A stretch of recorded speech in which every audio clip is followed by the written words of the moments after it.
What is going on, everybody? Welcome back to the channel. Aftersound here, bringing you Splinterlands content every single day. We also stream right here on this channel as well as on Twitch, so make sure you come by and say hello. This video is also brought to you by my music, which is available anywhere you stream music under the name Aftersound. And I do have a new song out recently called Tides, so check it out. Let me know what you think, and I appreciate the support. All right, guys, let's jump into SPS for a second here, and I want to give a shout out to Elmo Burns with their SPS dashboard. So I'm looking at this, and I just wanted to call something out here, which I've been talking about for a while, but it's nice to actually see the data. And that is the simple fact that the team, by far, is the largest burner of SPS overall. So we've burned 238 million SPS. I don't know why it looks like this. Maybe if I zoom out a little, whatever. I'm not even going to bother. All right, so 238 million SPS so far. And you can see here, they have a nice little section here for top SPS burners. And at the top of that list is the shop account. And I believe, you know, this is a team account with 62 million, right? So this is like 25% of all SPS that's ever been burned is right there in this account.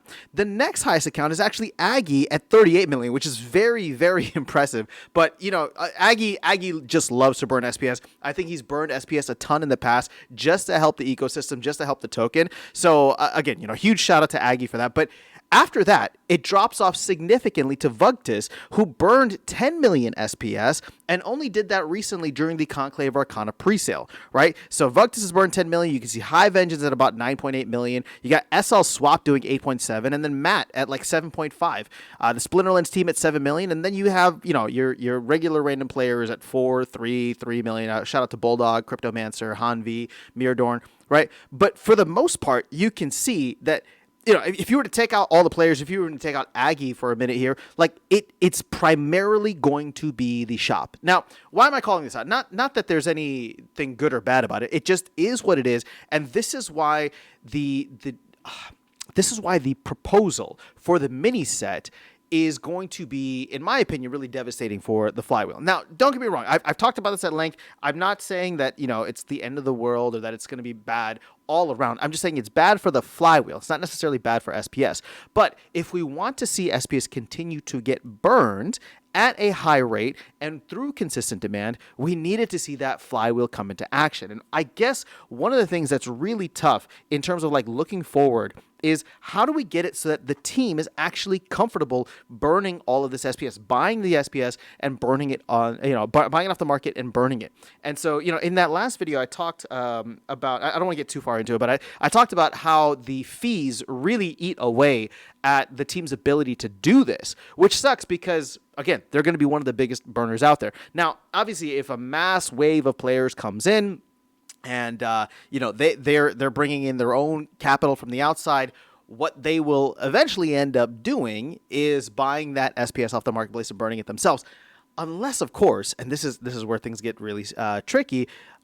They come in with credits, right? Because it's much easier, and it actually makes way more sense for newer players to just come in and swipe a credit card, especially if they just want to test things out here and there and not get too nitty gritty into the crypto side of it, especially when this is supposed to be a frictionless crypto type of game. You can come in and have zero crypto experience. So, you know, this issue is always going to present itself to me, and the precedent that we've set for all of the previous proposals that have given the team DEC is something that is really starting to weigh on me a little bit more now.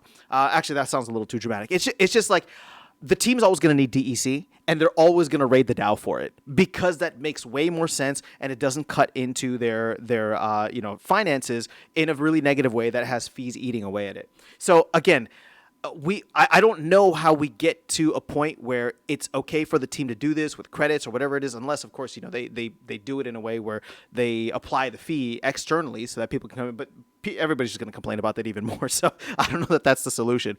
But in terms of like looking at this, the numbers are staggering, right? Like over 25% of all SPS ever burned is from the team. And more importantly, if you just look at it, a lot of the stuff that has been burned, whether it's from Aggie or others, like a lot of that stuff doesn't, you know, it was just them burning SPS for fun. It wasn't necessarily even flywheel related, meaning that it wasn't like super DEC demand driven. I mean, maybe, you know, there's a good amount out there, but we know Aggie just likes to burn SPS for fun, right? Vugtis did it for the presale, but even still, like that was a one-off thing. It's not something that is ongoing. So again, I don't really have like an aim or an agenda with this video. It was just to show show you the raw numbers here and to simply say, like, we're going to need to find a way for the team to be able to get DEC, or maybe this is a better way to look at this, for the team to be able to process back-end credits transactions using DEC, obviously, without having to continuously raid the DAO for it. I don't know what that looks like. My guess, and this is just me kind of thinking out loud here, is if the DAO is able to build up a larger reserve of other currencies, either other crypto or stablecoin specifically. So, for example, we're collecting some USDC for this, or maybe in the future the DAO decides to sell some X amount of Ethereum or Hive or something for USDC, we would be able to then pay the team in USDC, and they in turn would be able to go out and, since everything is already there in on the blockchain, and ideally on Hive or connected chain, so the fees would be minimal. We would then be able to, or sorry, not we, but the team would then be able to go in and minimize the amount of fees it would cost to go and buy the DEC off the marketplace or buy the SPS off the marketplace and process these credits transactions. Rather than continuously raiding the DAO for DEC, it would raid the DAO for other stables, right? Because this arrangement is not going away, right? This arrangement of like the DAO paying the team to produce stuff, that is a new normal. And I'm not saying that's a bad thing by any means.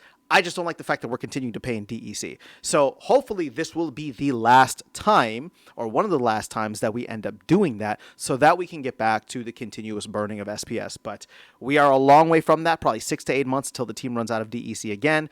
Again, barring any kind of massive crypto wave or crypto gaming wave or whatever it is. But that is all I have for you guys in this video. Let me know your thoughts in the comments below. Otherwise, I'll catch you all in the next one and see you around the game. Take care.